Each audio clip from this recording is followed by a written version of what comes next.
अस्सलामुअलैकुम दोस्तों, कैसे हैं आप सब लोग। दोस्तों आज अगर आप एक मोबाइल फ़ोन नया ख़रीदना चाहते हैं और उसमें प्रोसेसर कौन सा होना चाहिए, तो ये कन्फ्यूजन आपके दिमाग में रहती है, कौन सा चिपसेट हो, कौन सा प्रोसेसर हो। तो ये आज ये इस वीडियो में पूरी वीडियो देखिएगा, ये कन्फ्यूजन आपके दिमाग से दूर करने वाले हैं और कितनी प्राइस में कौन सा प्रोसेसर सही है और कौन सा प्रोसेसर सही नहीं है, राइट एंड रॉन्ग दोनों ही बताने वाले हैं। हर प्राइस के हिसाब से दोस्तों आपको सजेस्ट करेंगे, फिर आपकी मर्जी, आपने अपने जहन से अपनी सोच से लेना है प्रोसेसर कि कौन सी प्राइस में कौन सा बेस्ट है। हम सारे ऑप्शंस आपके सामने देंगे और कौन सा प्रोसेसर नहीं बाय करना चाहिए ये भी बताएंगे। तो वीडियो कंप्लीटली देखिएगा, चैनल सब्सक्राइब कर दीजिएगा, बेल आइकन को क्लिक करेंगे तो आपको एक नहीं काफी फायदे होने वाले हैं। Unboxing, comparison, reviews, PUBG test सारा कुछ इंशाल्लाह टाइम पर देखने को मिल जाएगा। यहाँ पर भाई अगर देखा जाए दोस्तों 15,000 से 20,000 या 25,000 तक की प्राइस तक, तो यहाँ पर काफ़ी ऐसे प्रोसेसर आ रहे हैं जिन्होंने बोर कर दिया है हमें। मीडियाटेक हीलियो G35 हो गया, G36 हो गया और इसके अलावा जो पुराने प्रोसेसर आते थे वो भी अब तक लगाए जा रहे हैं। यहाँ पर यूनिसोक मतलब यूनी SoC इसको ऐसे भी पढ़ते हैं। यहाँ पर ये जो है 9863A ने बहुत तंग किया हुआ है, 28 नैनोमीटर वाला प्रोसेसर है, बहुत ख़राब तरीन प्रोसेसर है, तो इनको गायब कर देना चाहिए। यहाँ पर 15,000 से 25,000 की प्राइस तक अगर G88 या G85 अब तक आपको मिल रहा है तो बाय कर लें, लेकिन इसमें इंप्रूवमेंट करनी चाहिए। इस प्राइस रेंज के हवाले से अब जो है प्रोसेसर G99 की तरफ इन्हें आ जाना चाहिए, क्योंकि पहले जो प्रोसेसर थे वो काफ़ी ज़बरदस्त प्राइस में आते थे। लेकिन यहाँ पर ये गुजारा कीजिए अगर और प्रोसेसर हो इस प्राइस रेंज के हवाले से, नॉर्मल प्रोसेसर हो, क्योंकि 27-26 की प्राइस में G99 तो हमें मिल रहा था दोस्तों, नोट 23, नोट 24 में, वीगोटेल में, चाहे वो कंपनीज नहीं है, लेकिन पुरानी कंपनीज को भी थोड़ा ख्याल करना चाहिए। उसके बाद अगर देखिए प्राइसिंग 25 से 35,000 रुपये तक प्राइसिंग है, तो यहाँ पर आपको ये ख्याल करना है कि मीडियाटेक हीलियो G99, G88 भी है, लेकिन G99 मस्ट है इस प्राइस रेंज के हवाले से। पहले इस प्राइस में दोस्तों आपको स्नैपड्रैगन 732, स्नैपड्रैगन 720G मिलते थे, जो कि काफ़ी पावरफुल प्रोसेसर होते थे और गेमिंग के हिसाब से, प्रोसेसिंग के हिसाब से, यूजिंग के हिसाब से बड़े ही मज़ेदार प्रोसेसर होते थे। तो इस प्राइस रेंज के हवाले से आपको यूनिसोक T606 और T616 को जो है हटा देना है। तो यहाँ पर आपको G99 को प्रेफर करना है। G99 जो है वो आपको 25 से 35,000 की प्राइस तक अच्छा प्रोसेसर मिलता है। यहाँ तक 40,000 से नीचे की रेंज जो है वो G99 तक ठीक है, लेकिन अब तक जो है यहाँ पर इस प्राइस रेंज के हवाले से हमें स्नैपड्रैगन के प्रोसेसर मिले, वो ज़्यादा पावरफुल हैं एज़ कम्पेयर टू डायमेंसिटी या यूनिसोक, जो भी प्रोसेसर आ रहे हैं, जो आजकल नए नए प्रोसेसर हैं, ये आपने ख्याल करना है। यहाँ पर 40,000 की प्राइस में दोस्तों अगर आपको कोई पुराना फ़ोन मिल रहा है, मैं सिर्फ नए फ़ोन की बात नहीं कर रहा, पुराने फ़ोन भी अगर बाय करें, मतलब थोड़ा 1-2 साल पुराने, तो वहाँ पर भी आपको 732 जो है वो प्रोसेसर G लाजमी होना चाहिए। 865 भी आपको यहाँ पर मिलता था, नॉन PTA वगैरह में मिल रहा था, और इसके अलावा 870 प्रोसेसर भी आपको यहाँ पर मिल रहा था पोको X3 Pro वगैरह और पोको X3 में। तो ये प्रोसेसर आप हीलियो G99 भी आप 40,000 तक कंसीडर कर सकते हैं, कोई मसला नहीं। काफ़ी ऐसे फ़ोन है क्योंकि फीचर्स वगैरह दूसरे भी अच्छे आ जाते हैं उसमें, कैमराज वगैरह ये वो, तो हमारा ये टॉपिक नहीं है, प्रोसेसर का टॉपिक है।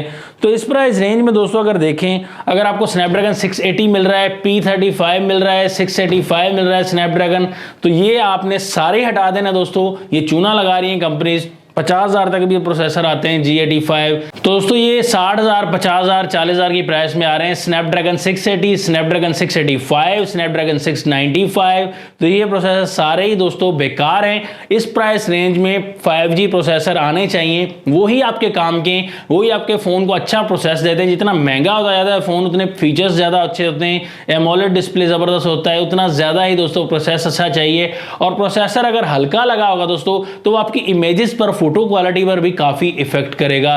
तो यहां पर 40,000 की प्राइस तक तो जो है आपको स्नैपड्रैगन 732 और G99 को प्रेफर करना चाहिए। इसके अलावा अगर कोई स्नैपड्रैगन का प्रोसेसर अच्छा तगड़ा आ जाता है, 720G वगैरह भी आ जाता है, तो उसे भी आप कंसीडर कर सकते हैं। वो स्नैपड्रैगन 680, 685 वगैरह से बहुत ज़्यादा बेहतर है। उसके बाद कैटेगरी आ जाती है दोस्तों 40,000 से लेकर 50,000 तक की। यहाँ पर आपको डायमेंसिटी 6300 का चिपसेट कम से कम चाहिए दोस्तों, जो कि ज़बरदस्त चिपसेट है। और इसके अलावा आपको डायमेंसिटी 7020 वाला चिपसेट जो है वो भी काफ़ी बेहतरीन है, एक 5G चिपसेट है दोस्तों, जो कि ऑलरेडी आपको पोआ 5 Pro में मिल रहा है, लेकिन दूसरे फीचर्स आपको कम मिल रहे हैं। लेकिन आपको यहाँ पर G54 में भी मिल रहा है मोटरोला के। तो ऐसे प्रोसेसर अगर 5G रेंज में आ जाएं, लेकिन अगर देखा जाए इंडिया की बात, तो वहाँ पर ये प्रोसेसर दोस्तों अगर कन्वर्ट किया जाए करेंसी को, तो 32-33 हज़ार की पाकिस्तानी प्राइस में उस रेंज में ये प्रोसेसर मिल रहे हैं। हमारे यहाँ पर 40 से 50 की रेंज है,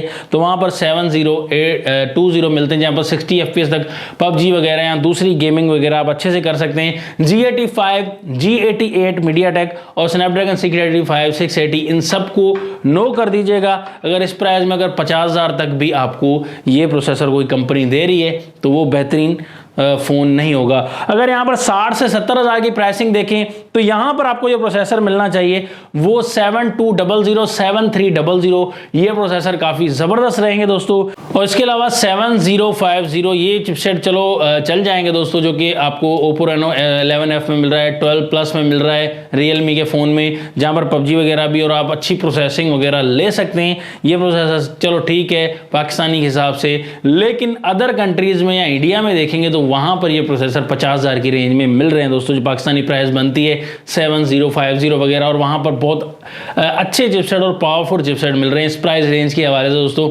बड़े ही दोस्तों यहाँ पर प्राइसिंग को कंट्रोल किया जाता है, फीचर्स अच्छे दिए जाते हैं। यहाँ पर प्रोसेसर जो है 4G चिपकाए जाते हैं, इंडिया में 5G प्रोसेसर लगाए जाते हैं, और यहाँ पर वही प्रोसेसर उससे महंगा करके फ़ोन 4G चिपसेट यहाँ पर लगाए जाते हैं दोस्तों, जो कि पूरा लूट मार का प्रोग्राम बनाया जाता है। यहाँ पर 70,000 की प्राइस तक अगर G99 है तो दोस्तों वो थोड़ा सा मैं तो कह रहा हूँ कम हो जाएगा, क्योंकि ये 30,000 की प्राइस में मिल रहा है, 40,000 में मिल रहा है। प्रोसेसिंग 70,000 की अब Helio G99 की नहीं रही दोस्तों। मतलब कि आपको डायमेंसिटी का कोई अच्छा चिपसेट लगाया जाए, या स्नैपड्रैगन के आपके चिपसेट मिल रहे हैं, जो कि वन प्लस के फ़ोन आपको मिल रहे हैं, स्नैपड्रैगन 865, स्नैपड्रैगन 870, वो आप इस प्राइस में बिल्कुल बाय कर सकते हैं। और इसके अलावा स्नैपड्रैगन 888 भी आपको यहाँ पर मिल रहा है, वन प्लस 9 भी आपको पैच करके वहाँ पर मिल रहा है 70,000 की प्राइस के हिसाब से, 70-75 में, तो ये भी आप कंसीडर कर सकते हैं दोस्तों। और अगर देखा जाए 70,000 से लेकर 80,000 की प्राइस तक, यहाँ पर डायमेंसिटी 8200 आपको मिल रहा है 1 लाख की प्राइस तक, 70,000 से 1 लाख की प्राइस में बता रहा हूँ। और स्नैपड्रैगन 6 Gen 1 मिल रहा है, स्नैपड्रैगन 7 Gen 1, इस प्राइस में ये प्रोसेसर आपको खरीदने चाहिए। लेकिन पाकिस्तान में ये 1,30,000 और 20,000 की प्राइस में मिल रहे हैं। स्नैपड्रैगन 7 Gen 1 V30 में मिल रहा है, जो कि बहुत महंगा है। ओवर प्राइस भी यहाँ पर कर देते हैं 40,000 हज़ार 30,000 फ़ोन को, तो इस चीज़ को देखना बड़ा ही लाजमी है दोस्तों। स्नैपड्रैगन 888 भी मिले 1 लाख की प्राइस तक, तो ज़बरदस्त है, अच्छी प्राइसिंग है और अच्छा प्रोसेसर है दोस्तों। और डायमेंसिटी 8200 आपको इन्फिनिक्स GT20 Pro में मिल रहा है, जो कि 120 FPS तक गेमिंग भी प्रोवाइड करता है। तो वन प्लस के फ़ोन में आपको स्नैपड्रैगन के प्रोसेसर तकरीबन देखने को मिलेंगे, जो कि अच्छे हैं दोस्तों। काफ़ी प्रोसेसर ऐसे हैं, स्नैपड्रैगन 665, 765 जो है वो 40,000 की प्राइस तक बहुत ज़बरदस्त चिपसेट है, वहाँ पर भी बाय कर सकते हैं। और जो एक्सीनोस के चिपसेट है 480 वगैरह 1480, वो इतने पायदार नहीं है, वो 1.5 लाख की प्राइस में मिल रहे हैं दोस्तों। बिल्कुल स्लो प्रोसेसर है, इससे कोई स्नैपड्रैगन के प्रोसेसर जो हैं वो आपको ज़्यादा अच्छे जो है एवरेज प्रोवाइड कर देंगे, वो आगे बताता हूँ मैं। 1 लाख से 1.5 लाख पाकिस्तान की जो प्राइस है, वहां पर आपको स्नैपड्रैगन 8 Gen 1 को देखना है दोस्तों। 8 Gen 1 हो, डायमेंसिटी का 9200 वाला चिपसेट है, 1.5 लाख की प्राइस तक बता रहा हूं। और 7200 ये तो थोड़ा 1 लाख की प्राइस तक चला जाएगा। उसके अलावा 7 Gen 1 V30 में मिल रहा है, लेकिन वहाँ पर दूसरे फीचर्स इतने बेहतर नहीं है, तो आपने फ़ोन के फीचर्स को भी साथ में देखना है, लेकिन प्रोसेसर जो चूज़ करना है वो इस हिसाब से देखना है। 1 लाख तक 7 Gen 1 हो तो फिर आप कह सकते हैं, कंसीडर कर सकते हैं। यहाँ पर 8 Gen 1 जो है वो 1.5 लाख की प्राइस तक आपको बाय करना है, जो कि सैमसंग के फोन्स में भी आ चुके हैं। काफ़ी ऐसे फोन्स है दोस्तों, वन प्लस के फ़ोन उनमें भी आ चुके हैं, 2 लाख की प्राइस तक मिल रहे हैं दोस्तों।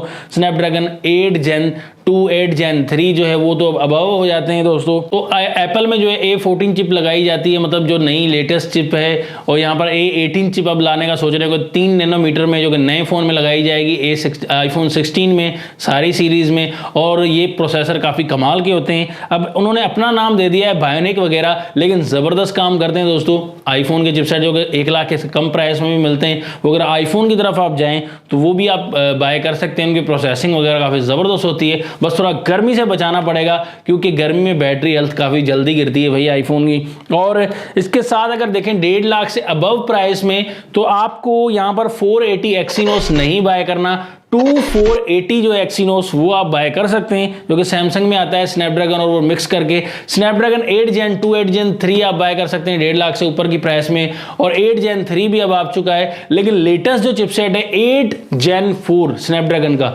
वो आप अगर जैसे आ गया तो 8 Gen 3 वाले जो फोन्स हैं, जो भी हैं सैमसंग वगैरह हैं जिसमें भी 8 Gen 3 चिपसेट है, वन प्लस के फोन वगैरह, तो उनकी प्राइसेस जो है वो थोड़ी कम हो जाएगी, तब आप जो है उन्हें बाय कर सकते हैं। ये तो दोस्तों प्रोसेसर्स वगैरह, अगर इनमें से कोई मैं भूल गया हूँ प्रोसेसर कि भाई इस प्राइस में ये प्रोसेसर लेना चाहिए, तो आप जरूर बता दीजिएगा। और आप कौन सा प्रोसेसर यूज कर रहे हैं अपने फोन में, ये भी कमेंट्स में बता दीजिएगा। नेक्स्ट वीडियो के लिए ज़्यादा आपसे ज़्यादा अपना ख्याल रखिएगा। अल्लाह हाफिज़। पाकिस्तान जिंदाबाद।